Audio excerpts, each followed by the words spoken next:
ஞானானந்தமயம் தெய்வம் நிர்மலஸ்படிகாகிருதிம் ஆதாரம் சர்வ வித்யாநாம ஹயக்ரீவ உபாஸ்மகே. நேயர்கள் அனைவருக்கும் அஸ்ட்ரோ கேஎஸ் ஐயங்காரின் பணிவான நமஸ்காரங்கள். மாத பலன் விஸ்வாவசு வருஷம் சித்திரை மாதம் 14/4/2025 14/5/2025 வரலும் உண்டான பலன்கள். இந்த சித்திரை மாதம் என்பது வருஷத்தின் முதல் நாள், தமிழ் ஆண்டின் முதல் நாள். ஏற்கனவே தமிழ் புத்தாண்டு பலன்கள் தனியாக போட்டிருக்கேன், பாருங்க. இப்போ இந்த புது மாதத்தின், அதாவது சித்திரை மாதத்தின் பலனில் முதல்ல இந்த மாதத்தினுடைய கிரகச்சாரங்கள் என்னென்ன மாற்றங்கள் வருது, அது தவிர இந்த மாதத்தில் வரக்கூடிய, அதாவது கிரகங்களுடைய மாற்றங்கள் என்னென்ன இருக்குது அப்படின்றத பார்ப்போம். அதுக்கப்புறம் இந்த மாதத்தினுடைய பலன்கள் என்னென்னன்றதை பார்ப்போம், ஒரு ராசியாக. அதற்கு பிறகு இந்த மாதத்தில் எந்தெந்த ராசிக்காரர்களுக்கு சந்திராஷ்டமம் வருது, என்னென்ன நாட்கள் அப்படின்றதையும் பார்க்கலாம். முதல்ல இந்த மாதத்தினுடைய கிரகச்சாரங்கள், அதாவது கோள்களின் மாற்றங்கள் என்னென்ன அப்படின்னு பார்ப்போம். சித்திரை மாதம்னு சொன்னோம் என்னன்னா, மேஷத்தில் சூரியன் உச்சம் பெற்று போயிருக்கக்கூடிய காலகட்டம். மேஷத்தில் சூரியன் இருக்கக்கூடிய காலகட்டத்தை சித்திரை மாதம்னு சொல்கிறோம். புது வருஷமும் பிறகுறது. ரெண்டாம் இடம்னு சொல்லக்கூடிய ரிஷபத்தில் குரு, கடகத்தில் செவ்வாய் நீச்சப்பட்டு போகிறார். அது தவிர கன்னியில் கேது. இந்த மாதத்தில் சனி பகவான் சித்திரை மாதத்தில் கும்பத்தில் ஆட்சி பெற்ற மூல திரிகோண வீட்டில் இருக்கார். அது தவிர இந்த மாதத்தினுடைய 12வது ராசி, அதாவது மீனத்தில் ராகு, சுக்கிரன் மற்றும் புதன், இந்த 3 கிரகங்கள் இருக்குது. இந்த மாதத்தினுடைய மாற்றங்கள் என்னென்ன அப்படின்னு பார்த்தோமே ஆனால், 26/4/2025 அன்னைக்கு ராகு கேது, அதாவது வருஷ கிரகங்கள்னு சொல்லக்கூடியது ராகு கேது 1.5 வருஷத்துக்கு ஒரு தடவை மாறுறது. அவள் மாற்றங்களை, அதாவது ராகு மீனராசியிலிருந்து கும்பராசிக்கும், கேது கன்னிராசியிலிருந்து சிம்மராசிக்கும் போகிற ராகு கேத்துவினுடைய பெயர்ச்சி தனியாகவே போட்டிருக்கேன், பாருங்க. மேஷம் முதல் மீனம் வரை தனித்தனியாக போட்டிருக்கேன். அது தவிர பார்த்தோம்னா இந்த மாதம் 30/4/2025 அன்னைக்கு புதன் மேஷ ராசிக்கு போகிறார். அதற்கு பிறகு இந்த மாதத்தில் வரக்கூடிய இன்னொரு மாற்றம் என்ன அப்படின்னா, வருஷ கிரகமான குரு மாறுறார். எப்போ அப்படின்னா 11/5/2025 அன்னைக்கு மாறுறார். இது இந்த மாதத்தினுடைய கிரகச்சாரம். இந்த மாதத்தில் வரக்கூடிய விசேஷ நாட்கள் அப்படின்னு பார்த்தாலேயானால், 23/4/2025 அன்னைக்கு வாஸ்துன்னு சொல்லும்பொழுது, வாஸ்து புருஷன் கண் விழிக்கும் நேரம் 8:04 9:34 வரலாம். 1.5 மணி நேரம் கண்ணு முழுகிறார், அதாவது 90 நிமிஷங்கள். சூரிய உதயத்திலிருந்து இதை கணக்கு பண்ணிக்கணும். அதை தவிர பார்த்தாலேயானால், வாஸ்து கண் விழிக்கும் பொழுது எந்த ஒரு தோஷமும் கிடையாது. அதாவது அந்த காலகட்டத்தில் அடிக்கல் போடுறது, அதாவது மனை சாஸ்திரம் அடிக்கல் போடுறது, அதை தவிர புதுசாக வீடு கட்டுறதுக்கு ஆரம்பிக்கிறது, பெரிய கன்ஸ்ட்ரக்ஷன் போடுறது, பத்திரங்கள் பதிவு பண்ணுறது, இந்த மாதிரியான விஷயங்கள் பண்ணும் பொழுது நல்ல ஒரு ஏற்றங்கள் கிடைக்கும். அதை தவிர வீட்டுக்கு வாசக்கால் வைக்கிறது, இதெல்லாம் வாஸ்து நேரத்தில் பண்ணுவது மிகவும் சால சிறந்தது. வாஸ்து கண் விழிக்கும் நேரத்தை 5 பிரிச்சிருக்காங்க, 18 நிமிஷமாக.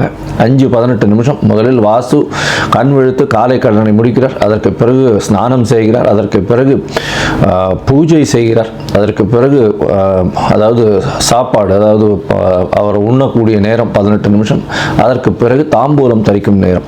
இந்த உண்ணக்கூடிய நேரத்திலையும் தாம்பூலம் தரிக்கும் நேரமான கடைசி 36 நிமிஷம், அதாவது 8:58 9:34 வரலும் இருக்கக்கூடிய நேரத்தில் செய்யக்கூடிய அனைத்து வேலைகளும், அதாவது கன்ஸ்ட்ரக்ஷனுக்குன்னு அந்த இது எந்த ஒரு சிவில் கன்ஸ்ட்ரக்ஷனாக இருந்தாலும் அது வெற்றியை கொடுக்கும் அப்படின்றது சொல்கிறேன். அதனால் வாஸ்து ரொம்பவும் முக்கியமான விஷயம். சரி, இந்த மாதத்தில் வரக்கூடிய மற்ற விஷயங்கள் என்ன அப்படின்னா, 25/4/2025 ரமண மகரிஷி, திருவண்ணாமலையில் ரமண மகரிஷியினுடைய 75வது ஜெயந்தி. அதற்கு பிறகு 27ஆம் தேதி கள்ளழகர் ஆற்றுல இறங்குறார். 27/4/2025 அன்றைக்கி அமாவாசை வேறு. அதற்கு பிறகு பார்த்தாலேயானால் 30/4/2025 அன்னைக்கு அக்ஷய திருத்தியை. அக்ஷய திருதினா வளர்பிறை திருதியை, அதாவது அமாவாசைக்கு அடுத்து வரக்கூடிய 3வது நாள் அக்ஷய திருதியை. இந்த துவரம்பருப்பு அதெல்லாம் வாங்கக்கூடிய நல்ல நாள்.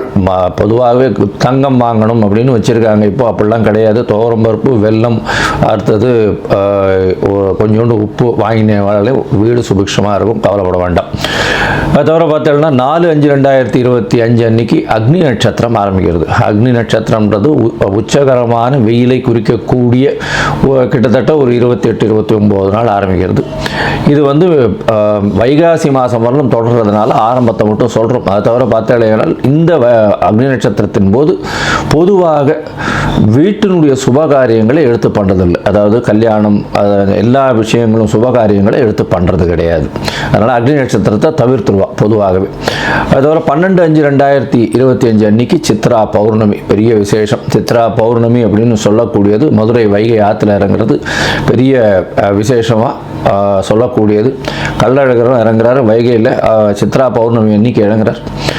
இந்த காலகட்டத்தில் பார்த்தடையானா இந்த சித்திரை மாதம் நல்ல ஒரு ஏற்றமான மாதமாக இருக்குது. இந்த ஏற்றமான மாதத்தில் மாற்றங்கள், அதாவது ஒரு ராசிக்காரர்களுக்கும் மேஷம் முதல் மீனம் வரை என்னென்ன மாற்றங்கள் இருக்குன்றதையும் பார்க்கணும். அதை தவிர பார்த்தலையானால் இந்த மாதத்தில் குருவும் சுக்கிரனும் பரிவர்த்தனை யோகத்தில் இருக்கா. இந்த மாதம் 11/5/2025 வரலும் பார்த்தோம்னா குரு சுக்கிர பரிவர்த்தனை யோகம் பெரிய விசேஷம். சூரியன் உச்சம் பெற்று போயிருக்கார், அதுவும் மிகப்பெரிய விசேஷம். சனி ஆட்சி மூல திரிகோண வீட்டில் இருக்கிறது பெரிய ஏற்றத்தை கொடுக்கக்கூடிய காலகட்டம். அதை தவிர வந்து சுக்கிரனும் புதனும் சேர்ந்து, அதாவது சுக்கிரன் உச்சம் பெற்று புதன் நீச்சம் பெற்று இருக்கிறதுனால நீச்ச பங்கம் அடைஞ்சு ராஜயோகத்தை கொடுக்கக்கூடிய காலகட்டமாக இருக்குது. சரி, இது எந்தெந்த ராசிக்காரர்களுக்கு கொடுக்கறது அப்படின்னு மேஷம் முதல் மீனம் வரை பார்க்கலாம். அதற்கு முன்னாடி என்னுடைய மொபைல் நம்பர் ஸ்க்ராலிங்கில் போயின்னு இருக்கும். உங்களுக்கு அஸ்ட்ராலாஜிக்கல் கன்சல்ட் தேவைப்பட்டது ஏனால் நீங்கள் எனக்கு ஃபோன் பண்ணுங்க. உங்களுடைய date, time, place of birth, உங்களுடைய பெயர், தாய் தகப்பனார் பெயர் இதுவரெல்லாம் அனுப்புங்க. என்னுடைய கட்டணம் என்னன்னு சொல்கிறேன், அந்த கட்டணத்தை செலுத்திட்டு அப்பாயின்மெண்ட் எடுத்துக்கோங்க. உங்களுடைய ஜாதகத்தை போட்டு அதில் சந்தி இருக்கான்னு பார்த்து, லக்ன சந்தி, ராசி சந்தி, நட்சத்திர பாத சந்தி, லக்ன பாத சந்தி இதெல்லாம் இருக்கான்றதை பார்க்கணும். பார்த்துட்டு உங்களுடைய இப்போ நடக்கக்கூடிய தசா புக்தி அந்தரம் சூக்ஷ்மம் எப்படி இருக்குது, இப்போ நடக்கக்கூடிய கோச்சாரம் எப்படி இருக்குன்றதை பார்த்துட்டு உங்களுக்கு உண்டான பலன்கள் என்ன அப்படின்றதையும் எளிய பரிகாரங்களும் வந்து சொல்கிறேன் நான். சரி, இந்த மாதம் சித்திரை மாதம் விஸ்வாவசு வருஷம் என்ன ஒரு ஏற்றத்தையும் மாற்றத்தையும் கொடுக்கும் அப்படின்றத ஒரு ராசியாக மேஷம் முதல் மீனம் வரை பார்க்கலாம். மேஷம் அஸ்வினி பரணி கிருத்திகை இந்த 3 நட்சத்திரம் 9 பாதங்களை கொண்ட ராசி. ராசியின் அதிபதினு சொல்லக்கூடியவர் செவ்வாய். ராசிக்கு 4ஆம் இடத்துல நீச்சப்பட்டு போயிருக்கார். இந்த காலகட்டத்தில் பார்த்தீங்கன்னா உங்களுடைய உடல் உழைப்பு கொஞ்சம் அதிகமாக இருக்கக்கூடிய காலகட்டமாக அமைய போகிறது. உங்களுடைய ராசிக்கு பார்த்தீங்கன்னா ராசியிலேயே சூரியன் உச்சம் பெற்று போகிறதுனால 5ஆம் அதிபதி உச்சம் பெற்று போகிறது பெரிய விசேஷம். குழந்தைகள் மூலியமாக பெருமை வரக்கூடிய காலகட்டமாக அமைய போகிறது. அது தவிர உங்களுக்கு புதிய பதவி, புகழ், அந்தஸ்து, கௌரவம்லாம் வரக்கூடிய வாய்ப்புகள் நிச்சயமாக உண்டு. ராசிக்கு 2ஆம் இடத்துல குரு பரிவர்த்தனை யோகத்தில் இருக்கிறது பெரிய விசேஷம். ஏன்னா 2-12 பார்த்தோம்னா பரிவர்த்தனை யோகம், அதனால சுப செலவுகள் வரக்கூடிய வாய்ப்புகள் நிச்சயமாக உண்டு. 12ஆம் இடத்துல சுக்கிரன் உச்சம் பெற்று இருக்கிறதும் ராசிக்கு 2ஆம் இடத்துல குரு இருக்கிறதும் பெரிய ஏற்றத்தை கொடுக்கக்கூடிய காலகட்டமாக இந்த மாதம் அமையிறது. இதை தவிர பார்த்தீங்கன்னா உங்களுடைய ராசிக்கு 6ஆம் இடத்தின் அதிபதினு சொல்லக்கூடியவர் வந்து புதன் உங்களுடைய ராசிக்கு 12ஆம் இடத்துல நீச்சப்பட்டு போகிறார். இதன் மூலியமாக நீச்ச பங்கம் அடைகிறதுனால வெளிநாடு, வெளியூர், வெளிமாநிலம் செல்லக்கூடிய வாய்ப்புகள் நிச்சயமாக இருக்கும். ஐடி ப்ரொஃபஷனல் இருக்கவாளுகள்லாம் பெரிய ஏற்றம் கிடைக்கக்கூடிய காலகட்டம். அதுவும் வந்து 6ஆம் இடத்தில் கேத்து இருக்கிறதுனால புதிய வேலையில் புதிய அதாவது உங்களுக்கு அனுபவத்தை கொடுக்கக்கூடிய காலகட்டம். அதை தவிர வேலையின் வந்து உங்களுக்கு வந்து இன்க்ரிமெண்ட், உங்களுடைய ரைஸ், அதாவது உங்களுடைய வந்து பொசிஷன் ஏறுறதுக்கு வாய்ப்புகள் மிகவும் அதிகம். ஏன்னா 6ஆம் இடத்துல வந்து கேத்து இருக்கிறதுனால வேலை மாற்றங்கள், ஏற்றங்கள் அமையக்கூடிய காலகட்டமாக இந்த மாதம் அமைய போகிறது. இந்த மாதத்தில் பார்த்தீங்கன்னா உங்களுடைய ராசிக்கு 11ஆம் இடத்துல சனி பகவான் ஆட்சி மூல திரிகோண வீட்டில் இருக்கார். செய்யக்கூடிய தொழிலில் நிச்சயமான வெற்றி, பெரிய ஏற்றம் கிடைக்கக்கூடிய காலகட்டமாக அமையிறது. இதில் வந்து பார்த்தீங்கன்னா உங்களுடைய ராசிக்கு 12ஆம் இடம் வலுப்பெற்று போகிறது. சுக்கிரன், புதன் மற்றும் ராகு, இந்த 3 கிரகங்கள் இருக்குது. 26/4/2025 அப்புறம் பார்த்தோம்னா ராகுவும் பயிற்சி ஆகிடுறார். அதனால் வந்து சுக்கிரனும் புதனும் சேர்ந்து இருக்கக்கூடிய காலகட்டம். ஒரு 10 நாள்லேயே ராகு பயிற்சி ஆகிடுறார். சுக்கிரனும் புதனும் இருக்கிறது பெரிய விசேஷம். 3/6க்கு உண்டானவர் 12ஆம் இடத்துல 2 மறைவு ஸ்தான அதிபதி ஒரு மறைந்து நீச்சப்பட்டு இருக்கிறது வந்து பெரிய விசேஷம். நீச்ச பங்கம் அடைகிறார். சுக்கிரன் வேற உச்சம் பெற்று போயிருக்கார். வெளிநாட்டு போயிட்டு வரக்கூடிய வாய்ப்பு, வெளியூர் வெளிமாநிலம் சென்று வரக்கூடிய வாய்ப்பு, கணவன் மனைவியிடம் நல்ல அந்யோன்யம் இருக்கக்கூடிய வாய்ப்புகள் நிச்சயமாக இருக்கும். இந்த காலகட்டத்தில் புதிய வேலை கிடைக்கக்கூடிய காலகட்டம். உடல் நலத்தில் நல்ல ஒரு ஏற்றம் இருந்தாலும் இந்த வெயில், அதாவது சூரியன் வந்து உங்களுடைய ராசியிலேயே இருக்கிறதுனால உஷ்ணம் காரணமாக பிரச்சனைகள் வரும். உடல் சம்பந்தப்பட்ட சிறு சிறு உபாதைகள் இருக்கும். ஏன்னா ராசிநாதன் 4ஆம் இடத்துல உங்களுடைய சுகஸ்தானத்தில் நீச்சப்பட்டு போகிறது வந்து அந்த அளவு விசேஷம் இல்லை. இந்த மாதத்தில் பார்த்தாலேயானால் பணவரவிற்கு பஞ்சம் இருக்காது. எடுத்த காரியங்கள் அனைத்திலும் வெற்றி அடையக்கூடிய காலகட்டமாக இருக்கும். மொத்தத்தில் பார்க்கும்பொழுது இந்த மேஷராசிக்காரர்களுக்கு பெரிய ஏற்றமான காலம். எடுத்த காரியங்கள் அனைத்தும் நிறைவேறும். உடல் நலத்தில் சற்று பின்னடைவு இருக்கக்கூடிய காலகட்டமாக அமையும். பணவரவிற்கு பஞ்சம் இருக்காது. சுப செலவுகள் இருக்கக்கூடிய வாய்ப்புகள் நிச்சயமாக இருக்கும். குடும்பத்தில் குதூகலமான நிகழ்ச்சிகள் நடக்கக்கூடிய வாய்ப்புகள் நிச்சயமாக இருக்கும். வேலையில் ஏற்றங்கள் மாற்றங்கள் இருக்கக்கூடிய காலகட்டமாக இருக்கும். புதிய பதவி, புகழ், அந்தஸ்து, கௌரவம் வரக்கூடிய வாய்ப்புகள் இருக்கும். தொழில் முனைவோருக்கு பெரிய ஏற்றம் இருக்கக்கூடிய காலகட்டம். உங்களுடைய ராசிக்கு 10ஆம் அதிபதியான சனி 11ஆம் இடத்தில் மூலத்திரிகோண வீட்டில் இருக்கிறதுனால எடுத்த காரியங்கள் எடுத்த இடத்தில் எடுத்த நேரத்தில் இருக்கக்கூடிய காலகட்டம். இருப்பினும் மூத்த சகோதரர்களோட சிறு சிறு மனக்கசப்புகள் இருக்கக்கூடிய வாய்ப்புகள் நிச்சயமாக உண்டு. உங்களுடைய ராசிக்கு 12ஆம் இடத்தில் இருக்கக்கூடிய சுக்கிரன் பெரிய ஏற்றத்தை கொடுக்கக்கூடிய காலகட்டம். வெளிநாடு, வெளியூர், வெளிமாநிலம் சென்று வரக்கூடிய பாக்கியத்தை ஏற்படுத்துவார்.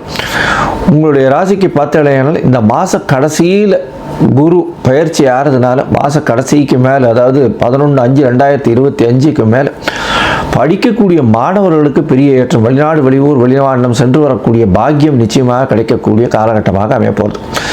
மொத்தத்தில் பார்த்தீங்கன்னா இந்த மேஷராசிக்காரர்களுக்கு இந்த விஸ்வாவசு வருஷம் சித்திரை மாதம் பெரிய ஏற்றத்தை கொடுக்க போகிறது. நீங்கள் கண்டிப்பாக முருகப்பெருமானை வணங்கி வர்றது பெரிய விசேஷம். ஏன்னா செவ்வாய் நீச்சப்பட்டு போகிறதுனால மேஷ ராசிக்காரர்களுடைய அதிபதினு சொல்லக்கூடிய செவ்வாயின் அதிபதியாக முருகன் திகழ்றதுனால முருகன் கோவிலுக்கு போயிட்டு வர்றது பெரிய ஏற்றம். வடபழனி முருகன் கோவிலுக்கு போயிட்டு வர்றதும், அங்கே வந்து சிகப்பு துண்டு தானமாக கொடுக்கறதும், செம்பருத்தி பூ வச்சு கொடுக்கறதும், அதை தவிர வந்து ஒரு குங்குமம் அர்ச்சனை பண்ணிட்டு வர்றதும், இது வந்து உங்களுடைய ஏற்றத்தையும் மாற்றத்தையும் கொடுக்கும். மொத்தத்தில் பார்த்தாலேயானால் இந்த மேஷராசிக்காரர்கள், டாக்டர்ஸு, ரியல் எஸ்டேட் பண்ணுறவங்க, அதை தவிர வந்து இந்த ரத்த சம்பந்தமான வியாபாரங்கள் பண்ணுறவங்க பெரிய ஏற்றத்தையும் மாற்றத்தையும் இந்த மாதத்தில் அடைய போகிறாங்க.